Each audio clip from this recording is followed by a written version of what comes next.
जय माता दी भक्तों, आप सभी का स्वागत है आपके अपने YouTube चैनल जय माँ कैला देवी में।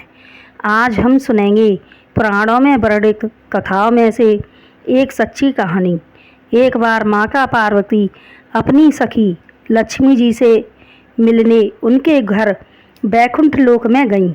वह तो माता लक्ष्मी जी का घर था, भला उस घर में क्या कमी रहती।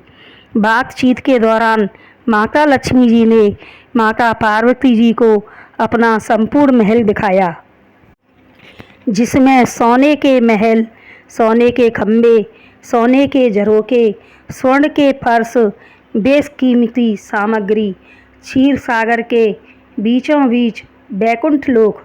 अद्भुत बैकुंठ लोक को देखकर माता पार्वती जी को कुछ संकोच हुआ। तब माता लक्ष्मी जी बोलीं कि बहना, तुम क्यों सकुचा रही हो? यह महल मेरे पति श्री हरि विष्णु जी ने बनवाया है। तब माता पार्वती जी कहने लगीं कि मैं भी सदाशिव से कहकर एक सुंदर महल बनवाऊंगी। तब माता लक्ष्मी जी माता पार्वती जी का उपहास करते हुए बोलीं कि तुम्हारे पति तो कैलाश पर्वत पर मृगछाला लपेटे रहते हैं, गले में सर्पों का हार पहने रहते हैं, भांग धतूरा खाते हैं, अवढर दानी हैं। कोई भक्त कैसा भी वरदान मांगे वो दे देते हैं। वो भला क्या तुम्हारे लिए महल बनवाएंगे? ऐसा सुनकर पार्वती जी को बहुत बुरा लगा। कैलाश पर्वत पर आकर माता पार्वती जी भगवान शिव से एक महल की मांग करने लगीं और कहने लगीं कि आप मुझे इस कैलाश पर्वत पर खुले में रखते हो, मुझे तो लक्ष्मी जी से भी सुंदर महल चाहिए। भगवान शिव ने बहुत समझाया कि पार्वती जी, हमें तो महल में रहना रास नहीं आएगा, क्योंकि हमें तो कैलाश पर ही रहना अच्छा लगता है। पर पार्वती जी हट करने लगीं। पार्वती जी की जिद देखकर भगवान शंकर ने विश्वकर्मा जी को बुलाया और कहा कि पार्वती को जैसे महल की इच्छा है वैसे महल का निर्माण करो। तब पार्वती ने कहा कि एक ऐसे स्वर्ण के महल का निर्माण करो जैसा महल आज तक किसी के भी पास ना हो। तब पार्वती जी के कहने पर विश्वकर्मा जी उस जगह की तलाश करने लगे और उन्हें वह जगह मिल गई जिसके चारों ओर जल ही जल था। उस जगह पर विश्वकर्मा जी ने एक अद्भुत महल का निर्माण किया, जिसमें लगी ईंटें तक स्वर्ण की थीं तथा हीरा पन्ना मोती माणिक आदि से सजाया गया था।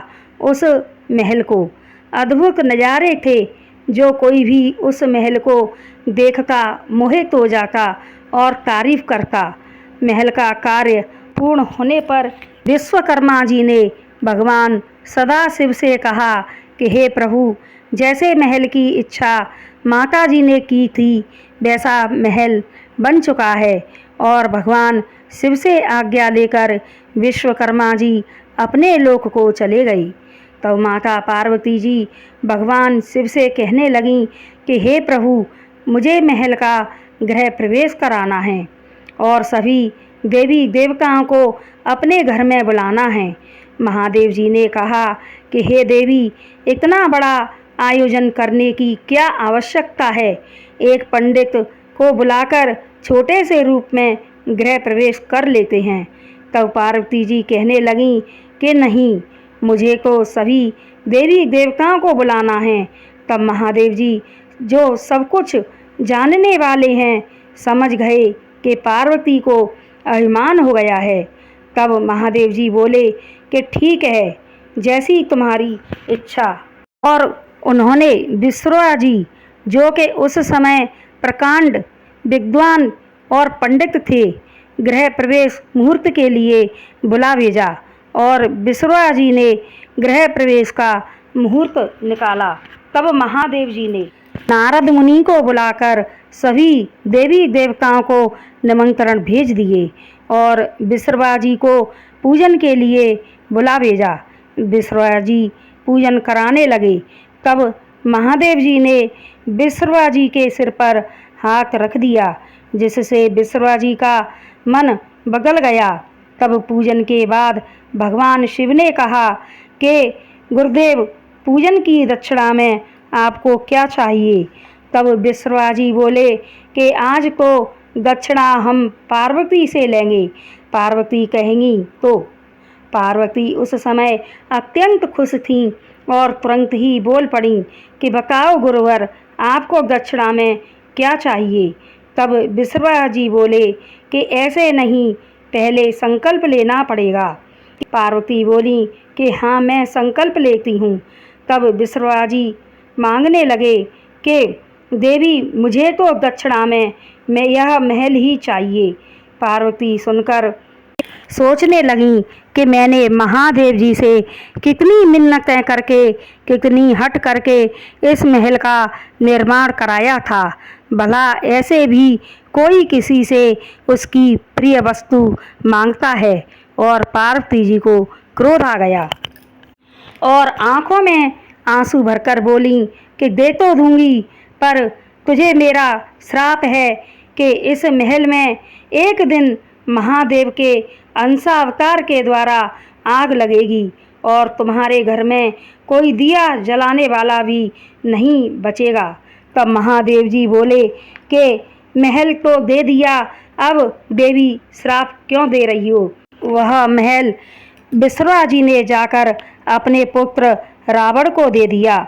जब त्रेता युग में राम अवतार हुआ और रावण के द्वारा माता सीता जी का हरण हुआ और माता सीता जी की खोज के समय भगवान महादेव जी के अंशावतार श्री हनुमान जी के द्वारा लंका दहन हुआ और सोने की लंका में आग लगी और रावण अपने कुल के साथ नष्ट हुआ।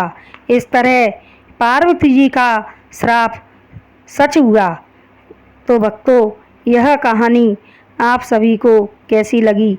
अगर अच्छी लगी हो तो हमारे चैनल को लाइक, शेयर और सब्सक्राइब करें।